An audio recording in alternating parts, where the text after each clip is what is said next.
नमस्कार, आप देख रहे हैं हिंदी खबर में। हूं आपके साथ अमित शर्मा और समय हो गया है उत्तराखंड की नंबर 1 डिबेट का, जिसमें हम बात करेंगे अल्मोड़ा में हुए दर्दनाक हादसे की। अल्मोड़ा में दर्दनाक बस हादसे में 36 लोगों की जान चली गई और हादसे पर दुख जताते हुए सीएम पुष्कर सिंह धामी ने मृतकों के परिजनों को 4-4 लाख रुपए और घायलों को 1-1 लाख रुपए मुआवजे की घोषणा कर दी है। मुख्यमंत्री धामी ने रामनगर पहुंचकर अस्पताल में भर्ती घायलों का हालचाल भी जाना और सीएम ने घायलों के इलाज में कोई कमी नहीं होने देने की बात भी कही। सीएम के निर्देश पर पौड़ी और अल्मोड़ा के संबंधित एआरटीओ को निलंबित कर कुमाऊं कमिश्नर को जांच सौंपी गई है। लेकिन सवाल ये उठ रहा है कि पहाड़ में ऐसे भीषण हादसे लगातार क्यों हो रहे हैं और ऐसे हादसों में लगातार जो बढ़ोतरी हो रही है उसके पीछे वजह क्या है। और सवाल यह है कि मुआवजे का ऐलान कर दिया गया, निलंबन कर दिया गया, तो क्या इतने से काम चल जाएगा?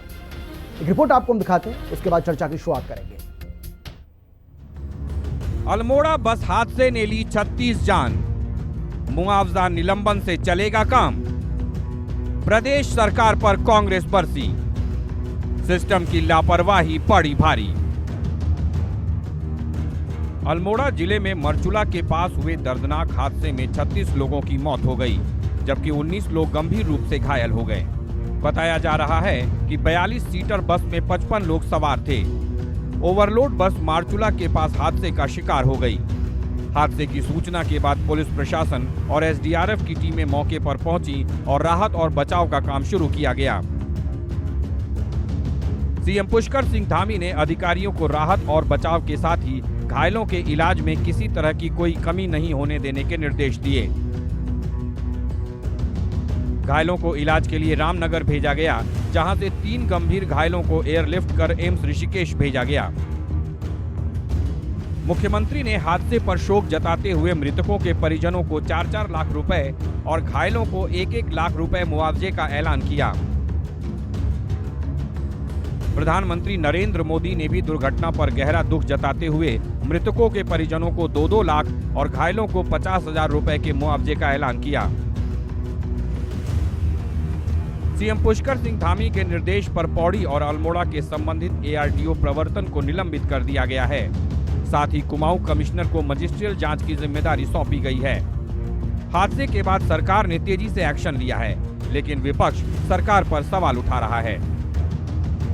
मरचुला अल्मोड़ा जनपद के पास गहरी खाई में गिर गई और काफ़ी लोगों को इसमें दिवंगत हुए हैं, काफ़ी लोग घायल हुए हैं। सभी घायलों को तत्काल उपचार के लिए आसपास के अस्पतालों में भेजा जा रहा है, रामनगर भेजा जा रहा है। एम्बुलेंस तत्काल भेजी गई हैं, सभी अधिकारी मौके पर पहुंच रहे हैं और साथ ही घायलों को इलाज के लिए जो भी समुचित व्यवस्था है वो समुचित व्यवस्था की जा रही है।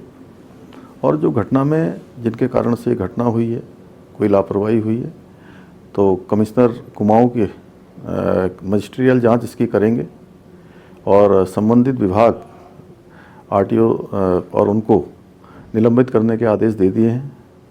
जो हताहत हुए हैं उनके परिजनों को सहायता के लिए भी तत्काल आदेश कर दिए गए हैं। मैं स्वयं इस पूरी घटना को देख रहा हूं।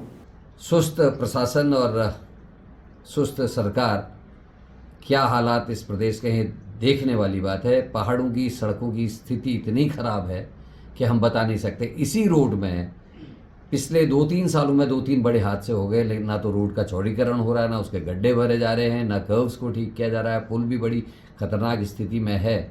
ऐसे हालातों में पहाड़ के लोगों का जनजीवन और भारी लगता है और बड़े दुखी मन से हम इस घटना में शोक व्यक्त कर रहे हैं। मारचुला बस हादसे ने पौड़ी में 2018 और 2022 में हुए हादसों की याद ताजा कर दी है, जिनमें कई लोगों की मौत हो गई थी।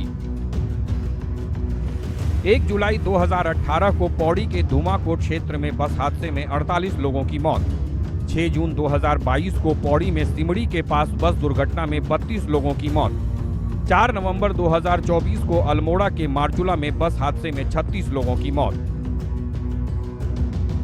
2018 और 2022 में हुए भीषण बस हादसों की मजिस्ट्रियल जांच की गई थी, लेकिन जांच पूरी होने के बाद रिपोर्ट का क्या हुआ, दोषियों पर क्या कार्रवाई हुई, इन हादसों से सबक लेकर कुछ सुधार किया गया या नहीं, इसका कुछ पता नहीं। ऐसे में देखना होगा कि अल्मोड़ा बस हादसे के दोषियों पर क्या कार्रवाई होती है और पहाड़ पर भगवान भरोसे चल रही परिवहन व्यवस्था में क्या सुधार किया जाता है। रामनगर से संवाददाता कार्तिक बिष्ट और देहरादून से संवाददाता अशोक कुमार के साथ ब्यूरो रिपोर्ट, हिंदी खबर।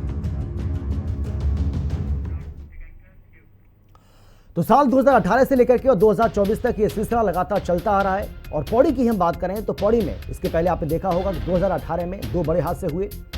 अल्मोड़ा में अब देखिए कितना बड़ा ये हादसा हो गया, जहां पर 36 लोग अपनी जान गंवा चुके हैं और बहुत सारे ऐसे लोग हैं जो अस्पताल में जिंदगी और मौत से जूझ रहे हैं। हालांकि सरकार की ओर से ये कहा जा रहा है कि पूरे प्रयास किए जा रहे हैं कि किसी भी तरीके से इन जानों को भी बचाया जाए। निलंबन और मुआवजा भी हो गया, लेकिन बड़ा सवाल यही है कि आखिर निलंबन और मुआवजे से काम चल जाएगा क्या इस तरीके से जो बार बार ऐसे हादसे होते हैं उसके बाद निलंबन हो जाता है, मुआवजा भी दे दिया जाता है, फिर कार्रवाई की बात की जाती है, जांच की बात की जाती है, लेकिन रिपोर्ट जब आती है तो उसके बाद पता ही नहीं चलता कि रिपोर्ट तो आ गई लेकिन कार्रवाई क्या हुई।